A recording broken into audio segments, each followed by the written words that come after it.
From a boy who vanished into another dimension and returned with terrifying powers, to a monster who spent decades trapped in a nightmare realm, slowly losing his humanity. In this video, we're breaking down why being born as Henry Creel, later known as One and eventually Vecna from Stranger Things, means a childhood marked by powers you can't control, a family that fears you, decades of captivity and torture, and a transformation into something barely recognizable as human. Henry Creel was born in 1947 and, as a young boy, disappeared for 12 hours into an alternate dimension called Dimension X, where he gained psychic powers and unwittingly brought back the Mind Flayer's influence. Henry Creel was born in Rachel, Nevada in 1947 to Victor Creel, a World War II veteran, and Virginia Creel, with an older sister named Alice. As a child, Henry spotted a cave through his spyglass and explored it, finding scientific equipment stolen from the Nevada experiment. While investigating, Henry and a scientist were transported to Dimension X. The transport killed the scientist. Henry glimpsed strange creatures and was influenced by the Mind Flayer before returning 12 hours later, traumatized and endowed with psychic powers. He experienced hallucinations and became an outcast, shunned by other kids and his family. Henry was a curious kid who found the wrong cave at the wrong time. 12 hours in Dimension X, surrounded by creatures and darkness, he came back with powers he never asked for, and the Mind Flayer's influence attached to him. Everyone treated him like he was broken. Teachers said something was wrong. Doctors couldn't help. In 1950s America, different meant broken. But things got even worse when his family tried to start fresh in a new town. In 1959, the Creel family moved to Hawkins, hoping a change of scenery would help Henry. But the move isolated him further and intensified his struggle with the Mind Flayer's control. Virginia's great-uncle died in 1959, leaving a fortune that let the family move to Hawkins. Victor and Virginia hoped this would help Henry, who was considered sensitive and broken. At Hawkins High School, Henry remained an outcast. The exception was Patty Newby, who encouraged him to use his powers for good. Henry discovered black widows in the attic and practiced his powers there. One day, while searching for Patty's biological mother, the Mind Flayer took control of his body and attacked Patty's father, nearly killing him. Henry regained control and saved him. Moving to Hawkins was supposed to fix Henry. It didn't. His family hoped changing addresses could cure what happened in Dimension X. Patty was the only person who thought his powers could be used for good. When the Mind Flayer possessed him and nearly killed her father, Henry realized he was dangerous. He tried to fight the Mind Flayer's influence, but the entity from Dimension X had other plans. The more he used his powers,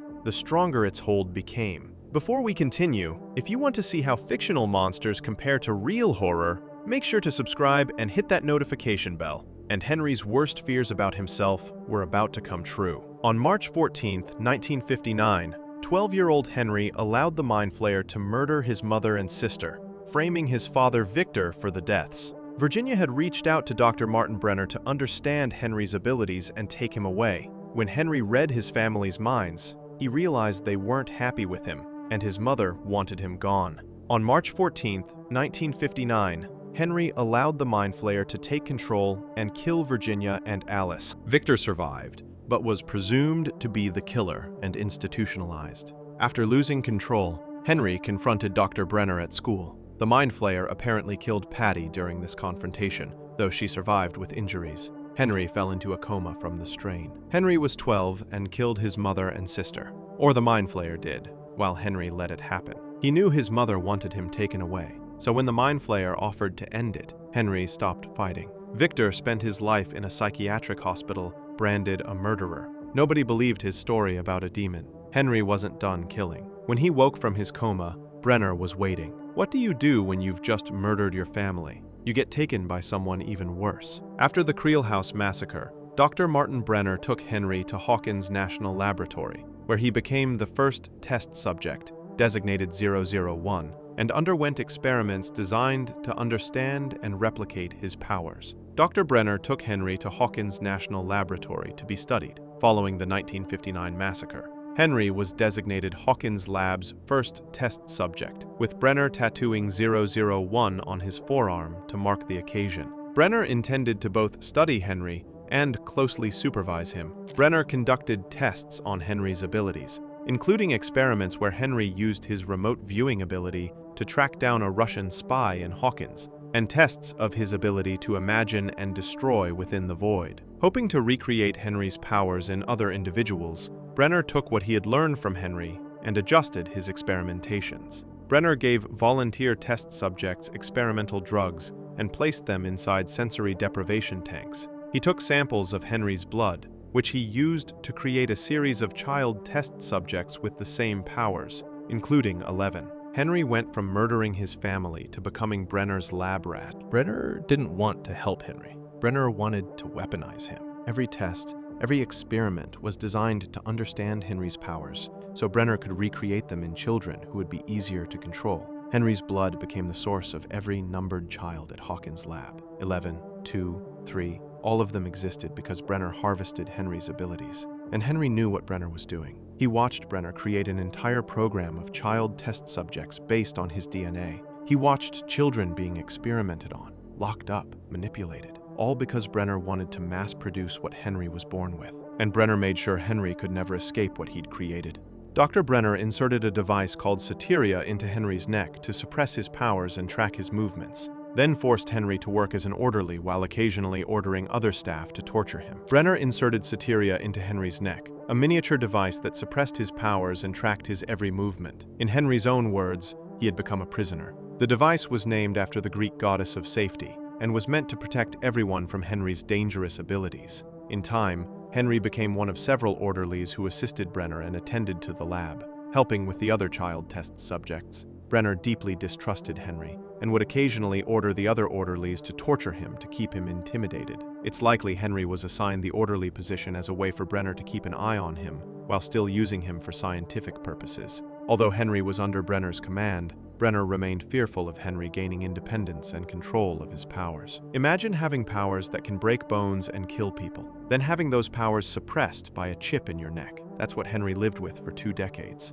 1959 to 1979. 20 years as a prisoner, wearing an orderly uniform, forced to help Brenner experiment on children created from Henry's own blood. The Soteria didn't just suppress his powers, it tracked him. He couldn't escape. He couldn't fight back. And when Brenner felt Henry needed reminding of who was in control, Brenner ordered the other orderlies to torture him. Physical torture to keep a powerless man intimidated. Henry spent his 20s and early 30s watching Brenner repeat the same experiments on younger versions of himself, watching children suffer through what he'd suffered through, all while the chip in his neck kept him weak and docile. Drop a comment below and let me know. Would you help someone escape if they'd been imprisoned for 20 years? Henry found the perfect person to manipulate into freeing him. On September 8, 1979, Henry manipulated 11 into removing his Soteria chip, then used his restored powers to brutally murder nearly all the other test subjects and various lab personnel in revenge. During Henry's time as an orderly, he took a particular liking to 11, after witnessing her being bullied by the other test subjects,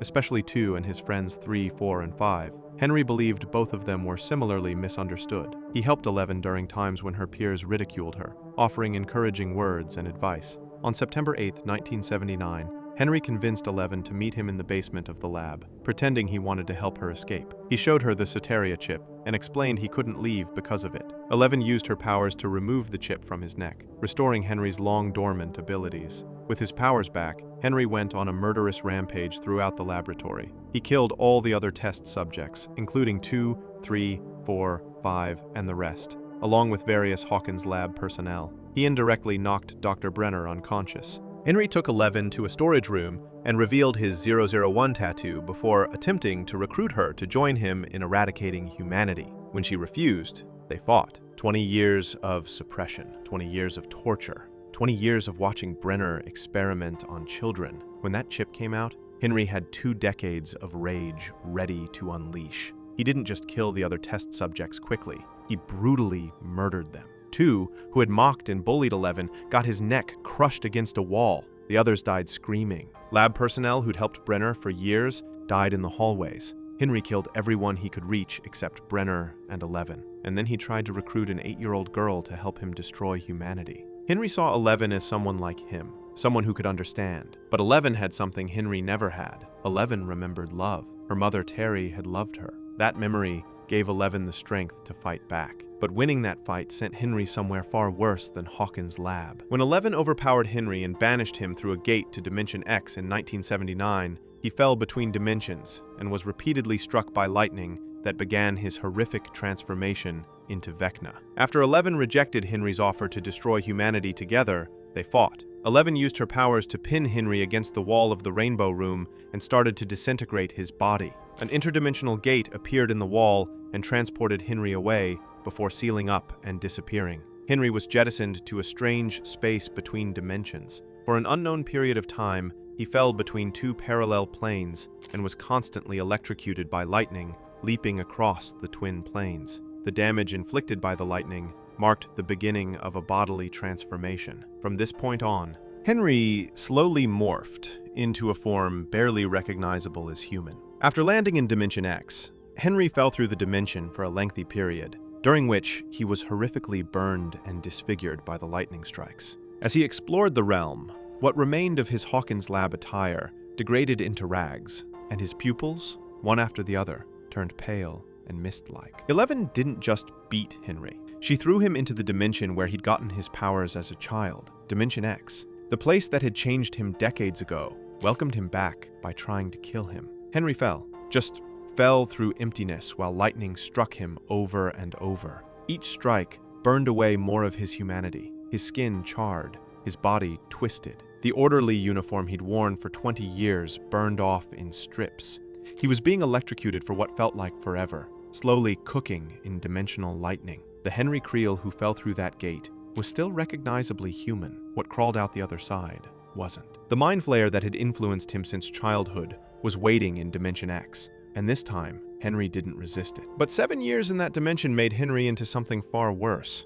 After surviving the lightning strikes, Henry spent 7 years in Dimension X, where his body became intertwined with the vines and roots of the dimension, completing his transformation into Vecna. Henry explored the mysterious realm after surviving his fall. Though his figure remained mostly humanoid, his internal biology became deeply intertwined with the roots and vines of Dimension X, replacing much of his original body. Over time, his skin burned and fused with vines and parasitic roots. His nose was lost. His left hand grew into a taloned claw. After coming into contact with the preformed version of the Mind Flayer, his appearance transformed in an even more dramatic fashion. Henry found dark particles floating in the dimension and used his powers to reshape them into the Mind Flayer's spider-like form.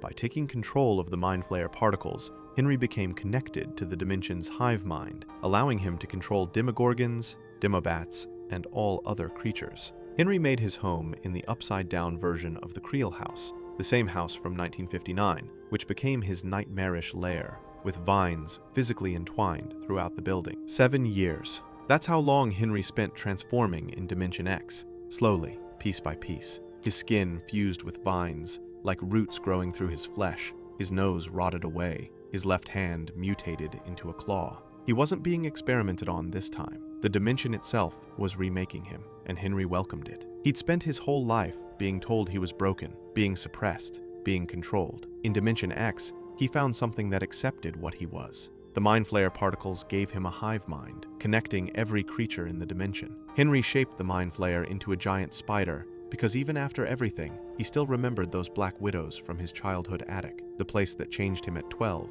became his throne room at 32. Vecna was born in the ruins of Henry Creel's childhood home. And when Vecna finally started killing again in 1986, he made his victims suffer. In March 1986, Vecna began killing Hawkins teenagers by targeting those suffering from trauma, using their painful memories against them before brutally breaking their bones and killing them to open gates to the Upside Down. Vecna's first victim was Chrissy Cunningham, a cheerleader who was secretly suffering from her mother's verbal abuse and body shaming. Vecna made Chrissy experience severe headaches, nosebleeds, and nightmares for days before killing her on March 21st in Eddie Munson's trailer. The next day, Vecna killed Fred Benson, a student haunted by survivor's guilt after causing a fatal car accident the previous year. On March 25th, Vecna killed Patrick McKinney, a basketball player who was verbally abused by his father. Vecna also targeted Max Mayfield, who was suffering from depression and survivor's guilt after witnessing Billy Hargrove's death. Before killing each victim, Vecna made them see a grandfather clock, the same clock from his childhood home,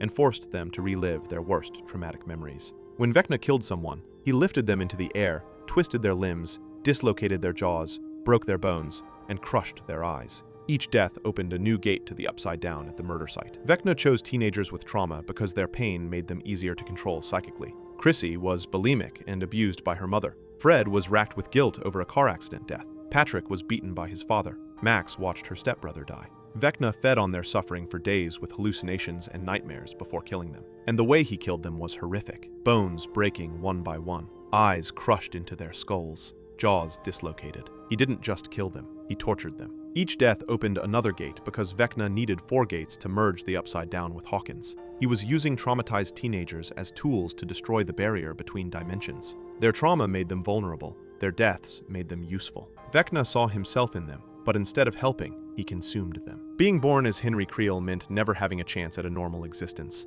Vanished into Dimension X as a young boy, and returned with powers and the Mind Flayer's influence. Treated as broken and dangerous by everyone except one girl. Moved to Hawkins where isolation intensified. Lost control at 12, and murdered mother and sister while Mind Flayer possessed him. Father institutionalized and blamed for the massacre. Taken by Dr. Brenner and designated Subject 001. Experimented on for years while Brenner used his blood to create more test subjects. Soteria chip implanted in neck to suppress powers for 2 decades. Forced to work as orderly at Hawkins' lab while being periodically tortured. Watched children suffer through experiments based on his own abilities. Finally broke free in 1979 and massacred nearly everyone in the lab. Banished to Dimension X by 11 and struck by lightning repeatedly. Spent 7 years transforming as his body fused with vines and roots. Lost his humanity piece by piece until becoming Vecna.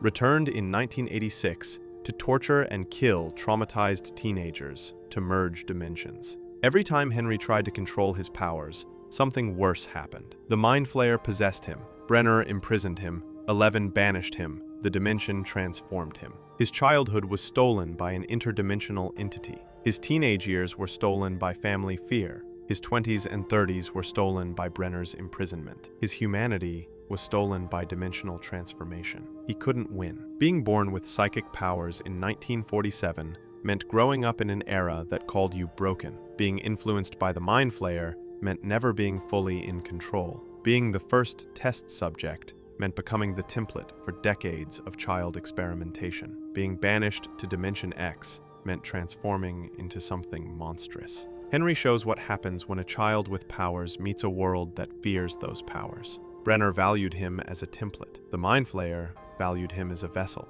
The Dimension valued him as part of its hive mind. Nobody valued him as Henry, a boy who just wanted to be normal. If Henry had been born without powers, he'd have had a family. If Henry hadn't found that cave, the Mind Flayer wouldn't have influenced him. If Henry had been born in a different era, maybe doctors could have helped instead of calling him broken. But he was born with powers in 1947 in Nevada near Dimension X, and that meant his life was decided the moment he vanished into that cave. One boy, born at the wrong time, in the wrong place, with the wrong abilities. And that made his childhood a nightmare, made his adulthood a prison, made his existence a transformation into a monster that fed on the trauma of others. If you enjoyed this breakdown of why Vecna's life was cursed from birth, hit subscribe and turn on notifications so you never miss a new video.